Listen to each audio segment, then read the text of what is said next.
the way it happened, because I got sent to a place I didn't want to be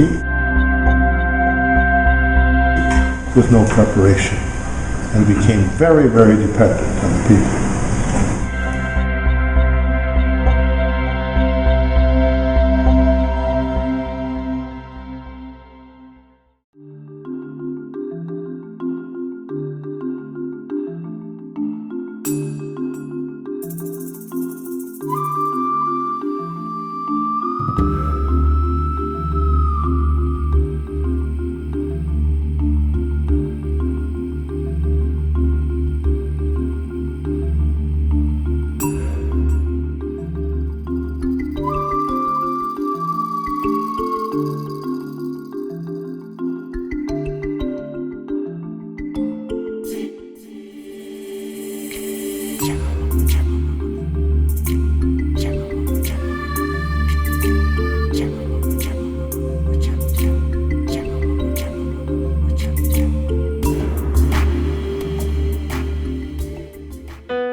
On January 29, 1934, Gregory Thomas Schaffer was born in St. Paul, Minnesota, into a blessed and loving family.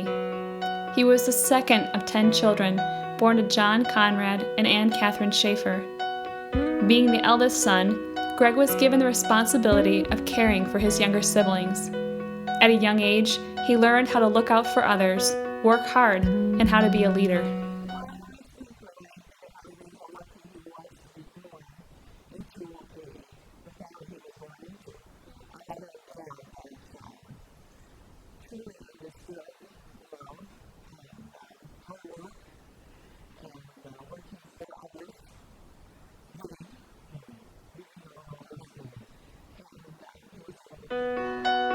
It wasn't uncommon that you would see Greg in the neighborhood, with his little brothers and sisters tagging along behind him. He was well liked among his neighborhood community and friends, but his babysitting responsibilities presented a small problem.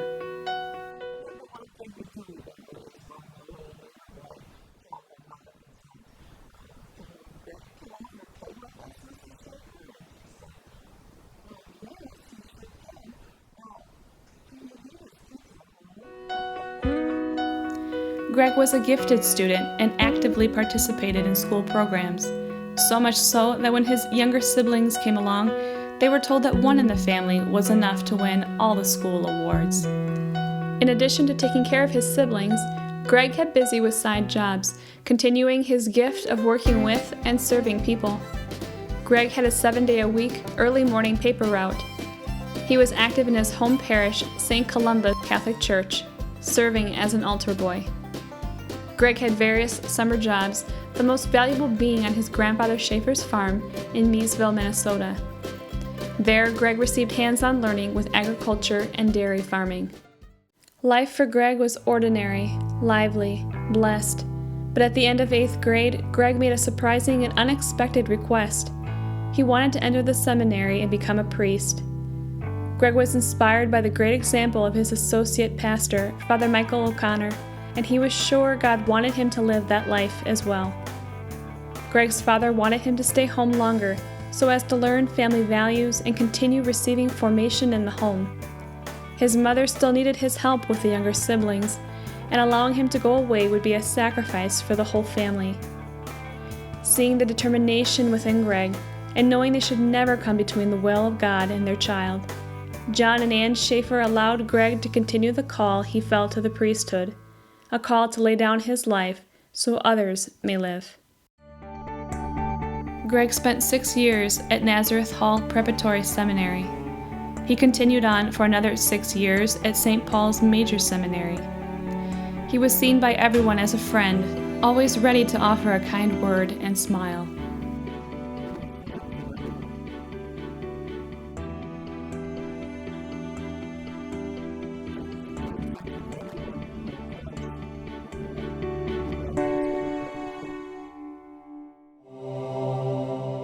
While in seminary, Greg's family moved from St. Paul to New Ulm, Minnesota. Because of his large population, the St. Paul Minneapolis Diocese had to split and form the New Ulm Diocese in 1957. Due to his family's new residence in New Ulm, Greg was transferred to the new diocese. He had to leave behind the seminarian friends he had made and let go of his dreams to work in St. Paul. Greg was ordained by New Ulm's first bishop, Alphonse Schladweiler, at the Church of St. Mary in Sleepy Eye on February 21, 1960. Greg was ordained alongside John McGrath of Hutchinson, Robert Goblish of Sleepy Eye, Eugene Brown of Montevideo, and Robert Weifels of Marshall. They were the third graduating class for the Diocese of New Ulm. The ordination was a joyous day for Father Greg Schaffer, the beginning of a lifetime of many blessings from God, as he began his vocation to offer his life in service and love for others.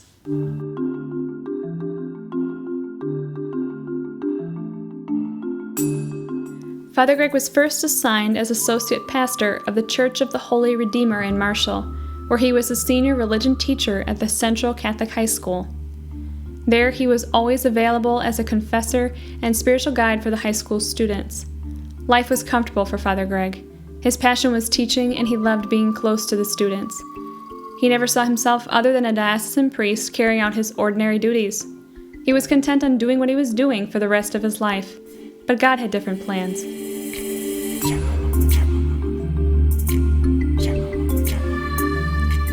Between the years of 1962 and 1965, Bishop Schladweiler attended sessions of the Second Vatican Council in Rome.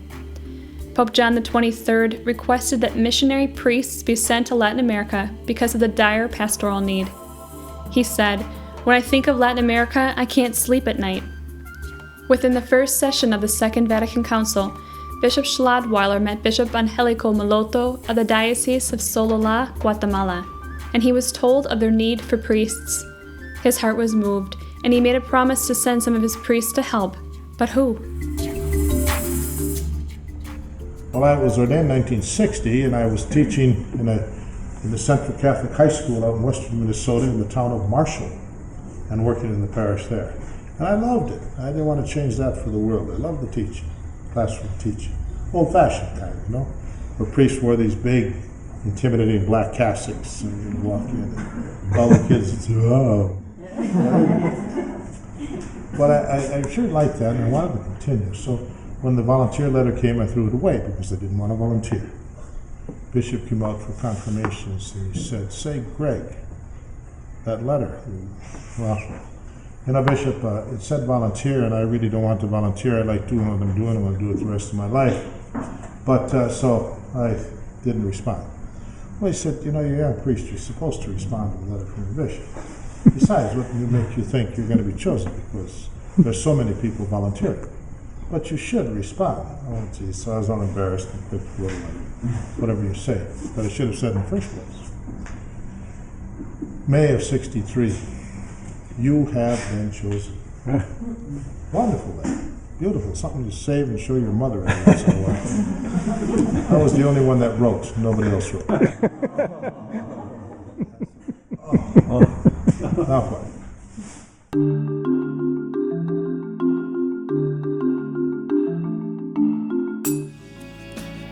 On July 16, 1963, Father Greg was appointed as the second diocesan missionary in San Lucas Tolimán, Guatemala.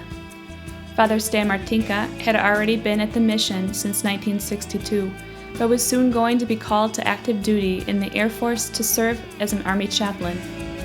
Within 4 months of the notification of his new assignment, Father Greg was saying goodbye to his comfortable life in Marshall and was packing up his car to drive to Guatemala for the anticipated 5-year commitment. Before assuming his duties at the mission, Father Greg attended an 8-week linguistic course at Georgetown University and a 4-month Spanish and culture course sponsored by the Marino Fathers in Huehuetenango, Guatemala.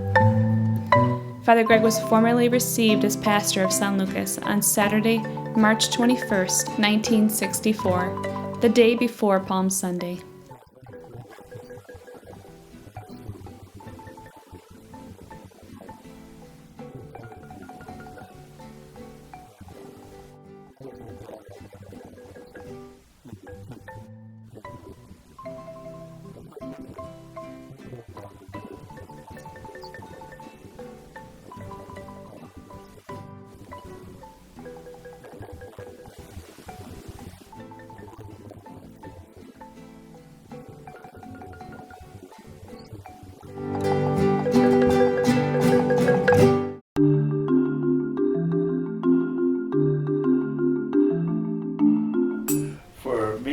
course, and I know Father Greg was already got experience.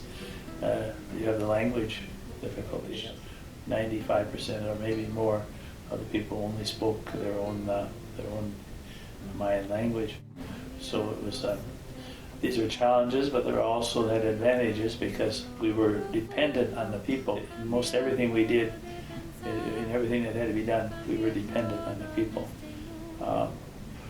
Father Greg had some very significant challenges when he came because he was one of the first North American people that the people knew, and he had to win the trust, and the sisters were Father Greg and the sisters. They had to win the trust of the people. People were quite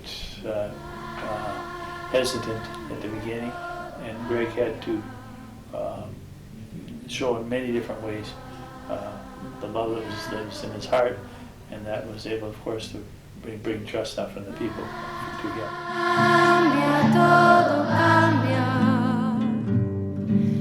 When Father Greg arrived, he was not only overwhelmed by the cultural and language barrier, but also the many things that needed to take place so that the Guatemalans could be lifted out of such oppressive poverty. He first wanted to build homes and provide families with food, jobs, education.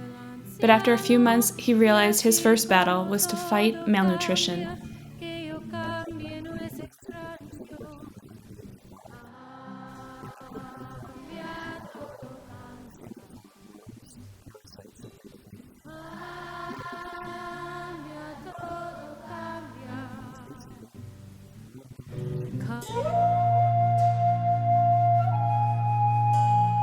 Guatemala had the highest rate of malnutrition and infant mortality in Latin America and ranked 5th worldwide.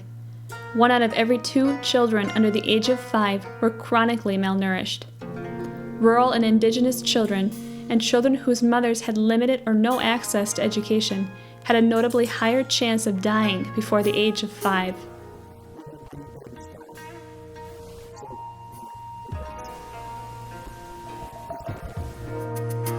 To address this urgent problem, the mission in its beginnings received donations of dried milk, corn flour, wheat flour, oatmeal, and soybean oil from a Catholic charity called Caritas, which was given daily to some 2,000 children, pregnant women, and lactating mothers. Today, only 10% of the children in San Lucas suffer from severe malnutrition, but still 50% of the children suffer from mild malnutrition. Many people have made efforts over the years to help the crisis of malnutrition. In 1975, a children's nutritional center was built, and there are programs in the United States that are working closely with the clinic to treat and prevent malnutrition. But from the beginning, Father Greg knew that he must do more than just simply feed the people who came to him. He had to get to the root of the problem and address the long-term causes of poverty in order to overcome it.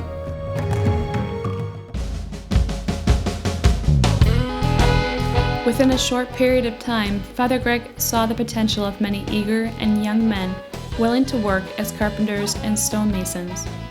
The mission developed an apprentice program so that they had the opportunity to develop their own building skills. All over San Lucas, there was beautiful volcanic rock, which could be cut and used for many building projects that were urgently needed for the future. It took a while for the Guatemalans to catch on to this new way of building, but within 6 months' time, they finished their first building, the Sisters' New Convent, in December of 1964. This small group of skilled carpenters and stonemasons slowly became the foundation upon which all the other projects within the community were based. The hands of the workers would build the school that would nurture the minds of the children. They would build the hospital, which would care for the sick and the dying. They would construct homes so that the families could have safe and dignified lives. All of this proceeded from a vision to give every person the dignity and autonomy that they deserve, a vision to enhance and enrich the whole person.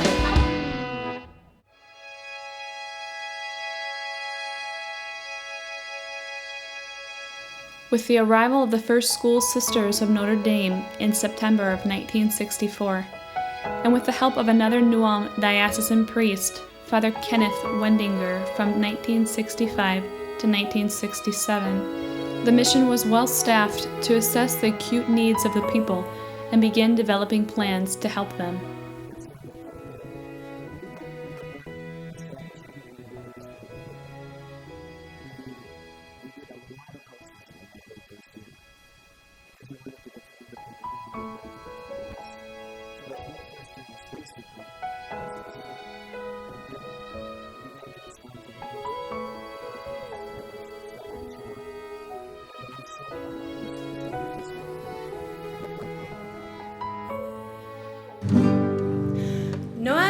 By the end of the year, the sisters had taken in 14 children to live with them, and while it was a happy home, the children needed an orphanage.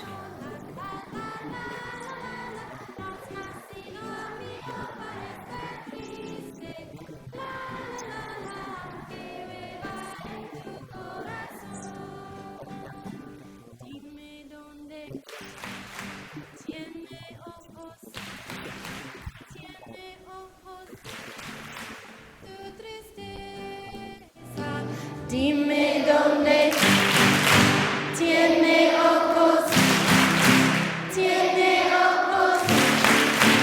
tu tristeza.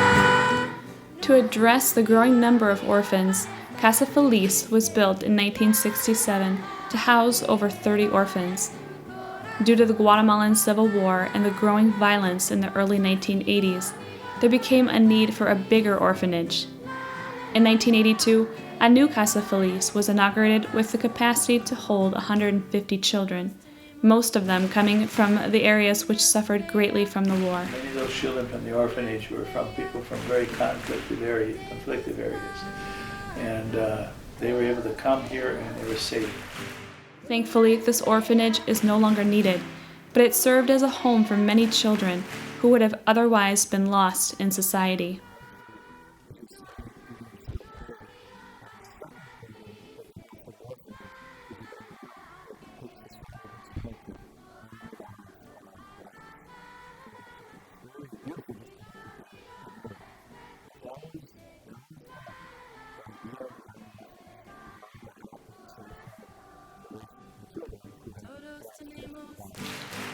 It couldn't have been maintained without the dedication and sacrifices of many volunteers and the school sisters of Notre Dame, especially Sister Dorothy Wagner and Sister Roseanne Vicker.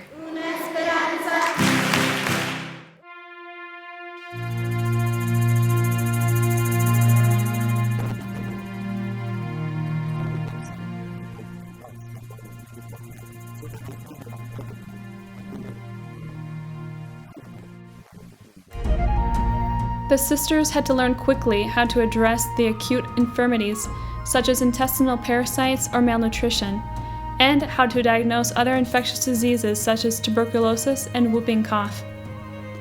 Building a professional clinic would not be possible until the year 1990, and so the mission had to develop a temporary clinic on the parish property. Dr. Gilberto Misa, a committed and generous resident of San Lucas, began directing the clinic in 1981. The clinic collaborated with the University of San Carlos in Guatemala City, as well as doctors from the United States, to share their knowledge with the medical personnel. Sister Arne Malika served at the clinic for 9 years and worked with volunteer nurses from the United States to continue developing the quality of healthcare provided. Amidst many joys, blessings, and excitement during his first years in San Lucas, Father Greg quickly came to experience deep sorrow with the loss of his older sister to breast cancer in 1966 and the sudden deaths of both his parents in 1968. He used the inheritance money left from his parents to buy a plot of land on the southern end of town and began an experimental farm with an educational center, naming it Juan Ana in honor of his parents. The idea was that people could walk through there Sundays, walk through, just a place to see and get ideas. It was called Experimental Farm. The idea was that the people would see that the things can happen and then take those ideas to their homes.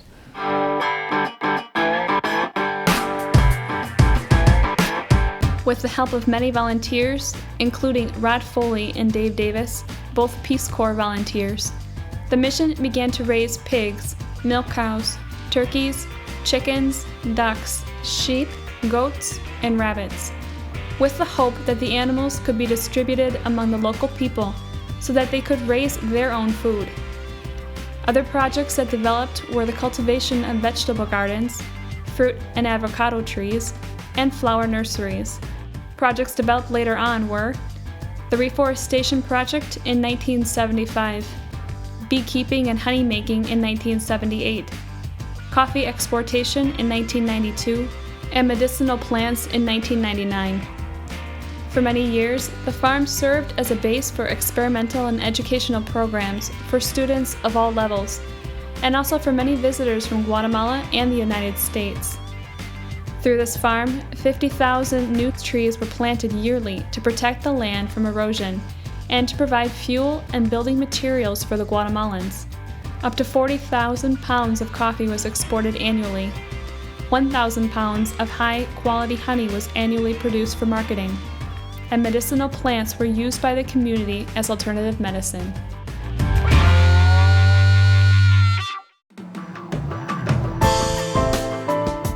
The struggle for land still remains one of the greatest obstacles for overcoming poverty in Guatemala. Independence from Spain in 1821 brought few rewards to Guatemalans' indigenous population. The emerging class of wealthy Ladinos, or Spanish descendants, gained increasing control over land and labor. It was said that the land was shared between roughly 19 wealthy families, and this gave little freedom from exploitation of poor indigenous farmers on plantations or fincas. When Father Greg first arrived to San Lucas, 90% of the population lived in homes made out of corn stalks, thatch roofs, and dirt floors. They did not have electricity or potable water. It wasn't until 20 years after Father Greg's arrival that San Lucas would have access to a telephone. Within time, the people made it very clear to Father Greg that they wanted their own land to be able to produce their own food. They wanted the freedom to build a future independent from the plantation owners. They did receive a small salary. It certainly wasn't a salary that would give them a chance to become independent in any way whatsoever. And there was a simple house on the plantation that the owner was responsible to make available. By law, he was supposed to make a certain amount of health care and education. And of course, that was a doctor every once in a while, or else there was a person who was pretty good with something, with dealing with natural medicines amongst the people living on the plantation. Or maybe there was a public health center not too far off. Education, if any, was learning a little Spanish with the little tykes by somebody who really wasn't a prepared teacher. And then the work. The difficulty is, one of the key difficulties, is the people had no option. If they did not do exactly as they were told, if they would cross the administrator or owner in any way whatsoever, real or feigned, they were kicked off. And if they were kicked off, they were out. They had nothing. They had no place to go. And if it was something that was very detrimental to the plantation or to society as seen through the eyes of the owner or administrator, they could put the word out and they'd never get another job in another plantation in the area. So, and literally speaking, they'd be living the rest of their lives in the road ditch. And so, that kind of a system with little or no options was extremely, extremely difficult. That's what we came into.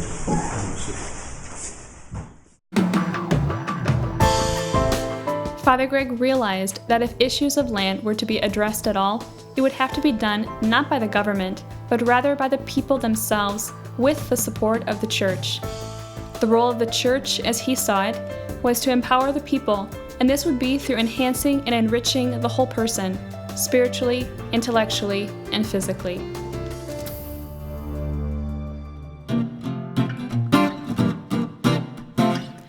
Thus began Father Greg's lifelong task of continually looking for money and fundraising so that the Guatemalans could live a dignified life.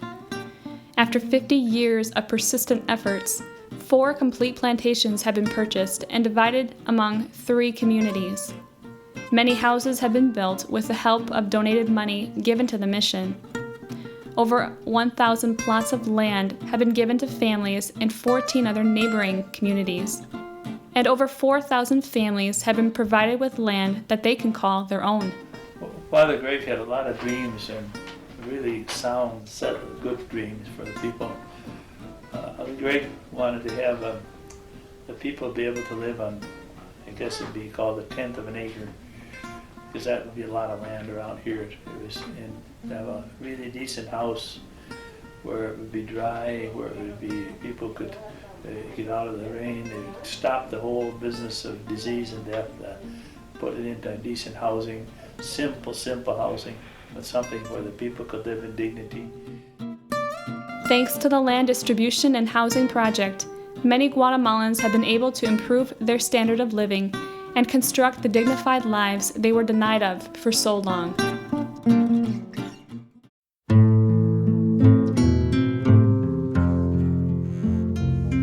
Guatemala has been known to have one of the worst educational programs in the Western Hemisphere.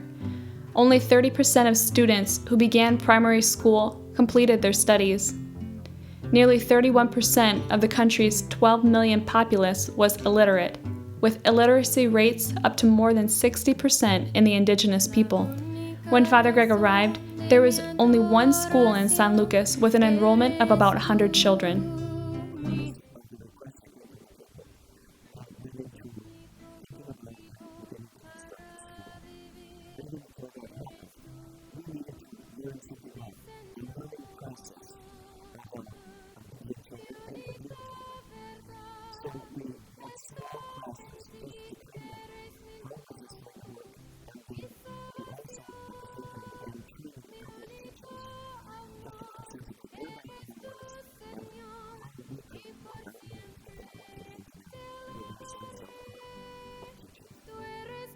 With the help and vision of the School Sisters of Notre Dame, they were able to begin constructing a new school behind the parish, and by 1968, the parish school of San Lucas opened.